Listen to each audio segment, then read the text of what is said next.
Ladies and gentlemen, please welcome to the stage, Roseanne Barr. What a privilege it is. You're getting a new YouTube video. 2 in 1 week.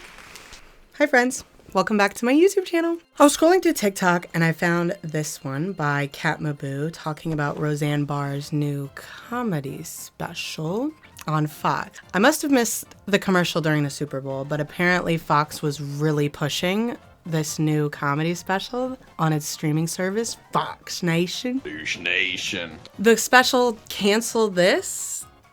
Fitting, actually. Probably should have thought about it before airing it. It was available the day after the Super Bowl for all of the Roseanne fans across the world to see for $6 a month. It's not great. Kat Maboo says that it was not great, but what she fails to mention is it's actually the worst thing I've ever seen masquerading as comedy. My fiance and I checked it out for a nice little helping of cringe. What we instead found was a 70-year-old woman rambling like she was Trump's sister, feeding grandma-esque points to an unentertained audience. You know, like Epstein, Weinstein, and all these here. Sorry. I didn't edit that. That's seriously how long it was quiet. It's like total silence. There are about 20 different topics Roseanne rambles about for the whole hour. And I know what you're thinking. 20 topics in just 1 hour? When I tell you this was the longest hour of my life. If you're easily offended, Roseanne lets you know right away that this special is not for you. Where are my peeps that are gonna get really offended if I do not offend everybody? Rolling out here in a Canadian tuxedo and the wildest accessories I can imagine, Roseanne glues herself to the same spot the entire time. No walking, no getting a drink. At some point, she blows her nose with a pocket Kleenex. I'm trying to get Kleenex out of this pocket. There it is. She goes about nearly the entire show trying to remember what she was there to talk about, like what topics she had in mind. It just seems like she didn't write any of it down. She pauses a lot. What? My whole family's a bunch of libtards. I think she's expecting like a larger audience reaction. She uses kid humor, yelling. A woman is someone who cleans up everybody else's shit. And old people humor, like repeating yourself a bunch of times, like you have dementia or something. We've all been through some shit in the last 5 years, right? The whole country. We've all been through some shit in the last 5 years. Just sits there in my office, took over my office. I can't even walk in my office. Roseanne offers plenty of parenting advice throughout this entire thing, like more than anyone asked for. But she doesn't even like her own kids. Like, make it make sense. They're libtards, so they didn't show up. So normally in a comedy show, there's like a certain rhythm or cadence that the comic like goes by in order to get from segment to segment, topic to topic. Even if two topics aren't super related, they can normally bridge the gap between them so it sounds a little natural. It sounds like they're just talking to you, having a conversation. Normally the shifts between topics have laughter in between them. Not this comedy special, baby. Roseanne kind of just talks the whole time. I've never done an hour of comedy before. She just kind of rambles on and the audience doesn't laugh, and then we talk about something else. The audience is like waiting for the joke and it never comes. She's like, I'm going to count to 5, like that's some big threat. You know what I mean? That progressive. 1, 2, 3. She goes on from hating her family to how much she loves Texas. She loves living on her ranch and shooting deer. Legally! So finally she gets on to what the special is called, her cancellation, her being fired. Anyways, anybody else been fired recently? According to Roseanne, she got fired for... I racially misgendered somebody I thought was a white woman. In case you need some background, Roseanne's self-titled show came back on the air after a decade of being off, and it brought back a lot of old fans and even some new ones over to ABC. Things quickly changed after an Ambien-filled night caused her to tweet at former advisor to the Obama administration, Valerie Jarrett, as a Muslim Brotherhood and Planet of the Apes having a baby. What did he say? There was a fast response by the network apologizing and canceling her show because of this, and that did not obviously sit well with her. I thought the bitch was white! God damn it! Over 4 years later, Roseanne's recalling of these events are not at all bitter. I thought the bitch was white. It's true. Muslim ain't a race. She doesn't even care that she was fired. She can't stand the disrespect towards her fans and what could have, in her eyes, been a teachable moment. She does sound a little progressive sometimes throughout the special. Because we can learn. We can learn to get along, for God's sake. But she typically, contradicts herself immediately afterwards. I am not going to let rich, privileged assholes win. I'm not. You can tell Fox knew that she was going to get a little crazy throughout this hour, so they limited her topic range to be less racist and transphobic, as well as limiting the amount of F words she can use. Before we begin, I'd like to say that free speech is under assault like never before. She's only allowed to say fuck 3 times throughout the special. Don't worry, she does say it more than that. But right here, she goes along to rant about her lawyers talking to Fox's lawyers. And We interrupt this program for an important news announcement. We do not care. Any Jews here tonight? this segment sent me at first because I didn't know she was Jewish. I just thought she was just saying that. Hi, Jewish people. There's But she plays with the audience a bit here. She asks them a question and then they all kind of talk to her for a little bit while she's trying to get on with why she asked the question. Huh? No more bitches with stitches. We get to open our mouths. That's right, we do, but shut up, bitch. Which is actually pretty funny. I'm pleasantly surprised. There were a few good jokes in this segment. Between being Jewish and being fat. And you're really fat, and nobody likes that kind of thing, you see. Roseanne's self-deprecating humor is actually pretty funny. It's hitting. It's hitting right now.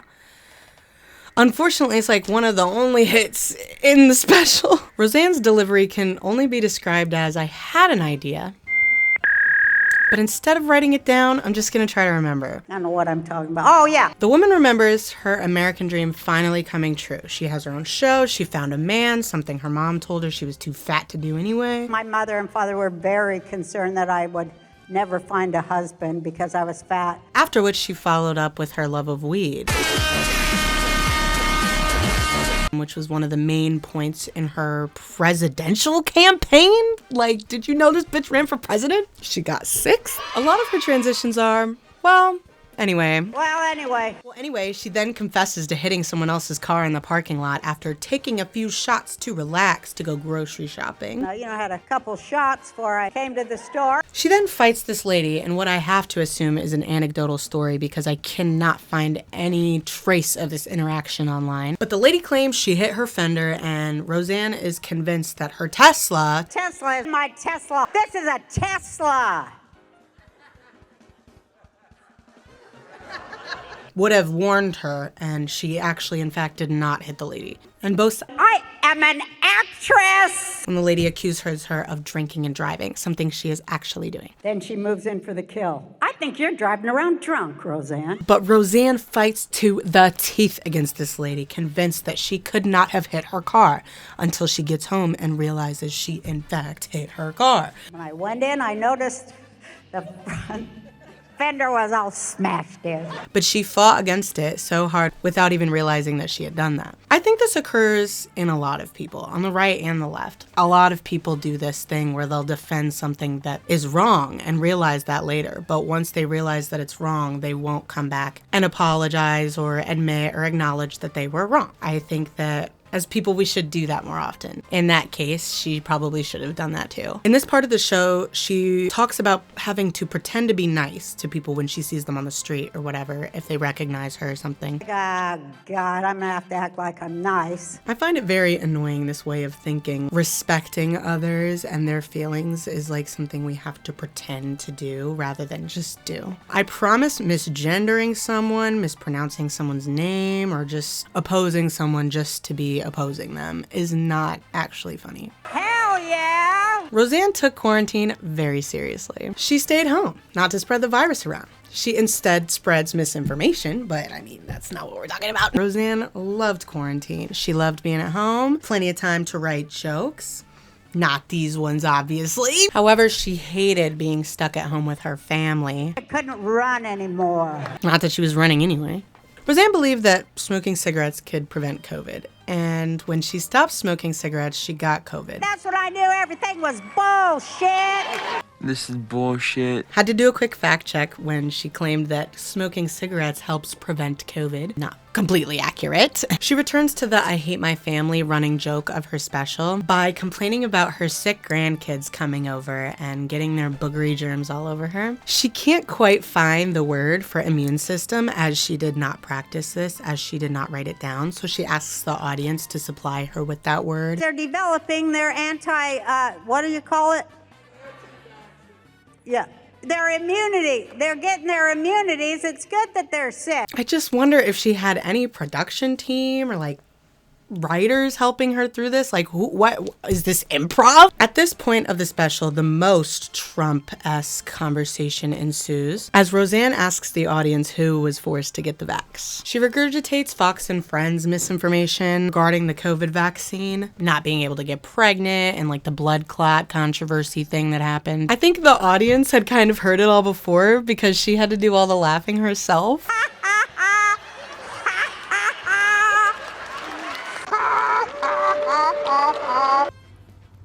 Did you guys hear that? I'm scared. She expresses her distrust of the government by comparing the vaccine distribution to the government handing out smallpox blankets and the Tuskegee Airmen experiments and this false pretense for the Iraq War. She even tries to add in like some shock value by talking about some like crazy shit of how many doses you get and where they put it and stuff. Could you give her 10 of those right in the eyeball? Could you give her a shot right in her little baby clitoris? Could you do that for me? Call the police right now. In her pursuit of sharing everything she hates about the world, this 70-year-old woman starts talking about her 27-year-old son. What? She shares that he is the only one of her children to successfully graduate college, and she's super proud about that fact, which she should be. But he squanders his time drinking and gaming, behavior she no doubt enabled, and some of which participates in herself. You know, to help me with my focus and this and that. She reiterates how privileged all her kids are. Despite giving all of them this privilege, she absolutely despises them for it. Ungrateful little privileged bastards that have never had to work for anything in their whole damn lives. She is the hardest on her daughters, I think, for being women with their own and different opinions. She tries to degrade them by comparing them to the pink pussy hat wearers. Because tonight will be the night that I will fall for you. She tries to use this joke premise that was originally made by George Carlin. Why is it that most of the people who are against abortion are people you wouldn't want to fuck in the first place, huh? It falls flat as it's like a tired joke at this point, and the delivery was just straight ass. Roseanne does a little throwback Thursday to 2017 talking about these Me Too whores. I don't know how to respond to that. Me neither, homie. Back in her day, if you were molested, it was your fault. What the hell? Oh, man. She does this demonstration of her mother spanking her for being by old Joe, but it lasts so fucking long. My mom's like, didn't I tell you not to go around old Joe when he comes to the corner on his bike? I told you to stay away from him.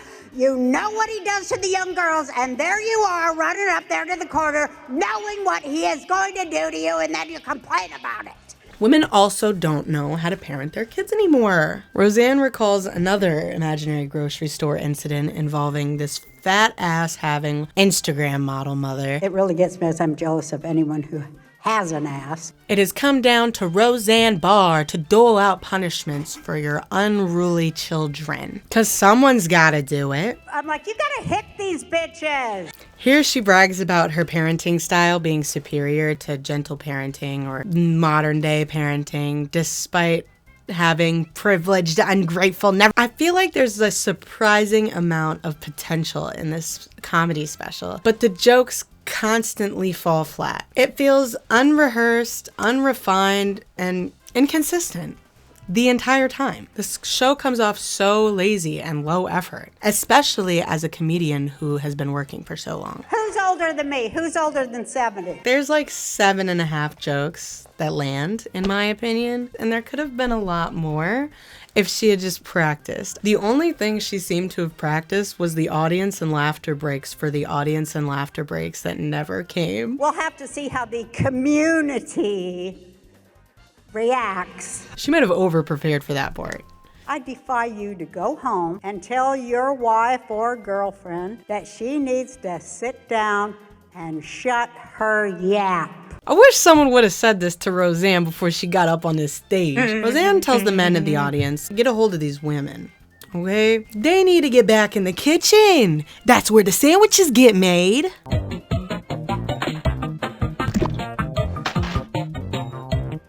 The mentality behind what she's saying essentially boils down to women needing to be subservient to men. We're supposed to clean up messes and raise children. She then contradicts herself, saying that women who fill themselves with plastic are doing too much to impress men. The time for sex is over. Right, other 70-year-old gals? Oh, there's only one bitch in the audience who agrees? Right? You people don't agree with me. This is what I'm talking about. Inconsistencies throughout the entire special. Just jam-packed with like oxymoron after oxymoron. To be a moron. Yeah, to be moronical. Well, anyways. Well, anyway. We're on to topic 18.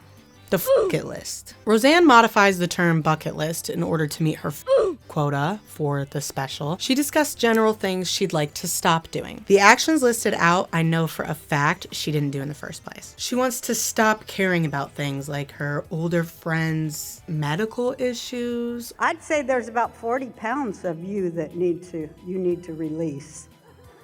Thanks, doctor. Or her older friends talking about their grandchildren. And my grandson and my godson.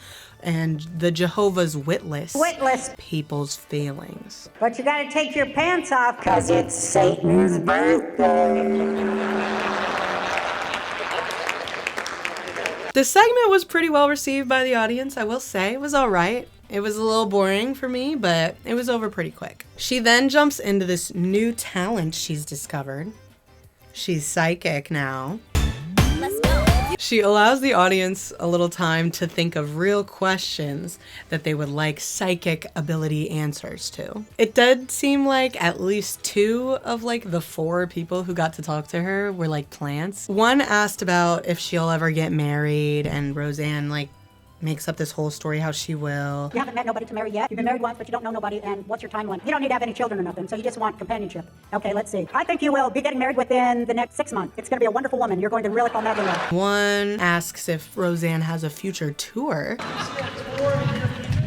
A tour in my future? I do. They were talking to me about it, and I said, yeah, I think so. If this is her soft announcement for a tour, we gotta do better than that, girl. Now, come on now. What are you gonna talk about? You can't even fill an hour without getting help from the audience. What's that other one?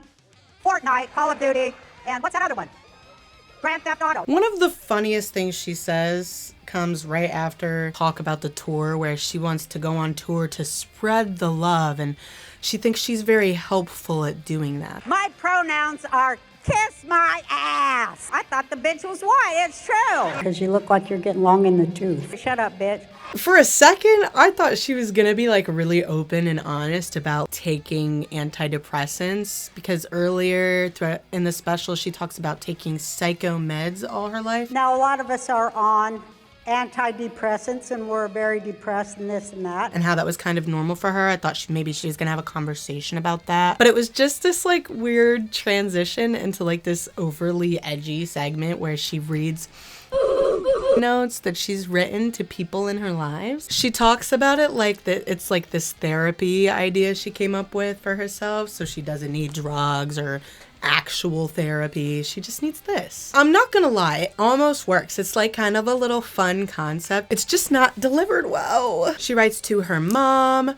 her daughter, McDonald's. Dear McDonald's, your refusal to offer the McRib sandwich year-round has left me with no other choice than to wash down a fistful of Vicodin with a jumbo bottle of vodka from Costco. And of course, ABC. She recycles this opening that she used in a different stand-up from 2019, nearly word for word. Dear ABC, when you asked me once again to come back and bail out your shit low-rated network, I did so with the same sass and vigor that I've always delivered. And I gave you the highest ratings you've seen in 10 years. 10 fucking years. She sniffles a little bit, how sentimental, losing her show was to her, and then thanks the audience for listening, and completes her show. Thank you for coming. Thank you. Love you. Thank you so much. Overall, I just wanted everyone to have fun and experience this little train wreck. I know comedy is subjective, and I can assure you all of these opinions are my own. They were pretty common with the audience for the most part, but they are all my own. You can formulate your own if you want to go check this out. I'm not trying to come across like too serious. I know these are jokes, but I just feel like this is not an acceptable stand-up special that people should pay money for. I would rather spend my time watching talented comics like coherently deliver material rather than listening to this 70-year-old racist woman rant and rave like right-wing talking points that's straight from your grandparents' Thanksgiving table. I'm telling you, the times where I felt she was kind of funny was like she pulled stories from her childhood or self-deprecating humor. It's not always funny, but she made it pretty funny. She should stick to that. None of these like Trump rally geared jokes really like landed with me, and it didn't land with most of the audience either. Love or hate Roseanne Barr, but cancel this should have run through some Fox executive's mind before greenlighting this dumpster fire. I hope you enjoyed this video. There are many more to come. If you did enjoy, You gotta hit these bitches. and if you didn't, You are an anti-Semite. That's what's wrong with you. Thank you for the validation. Because that's what we Jews do when we're losing an argument, right? You are an anti-Semite. subscribe!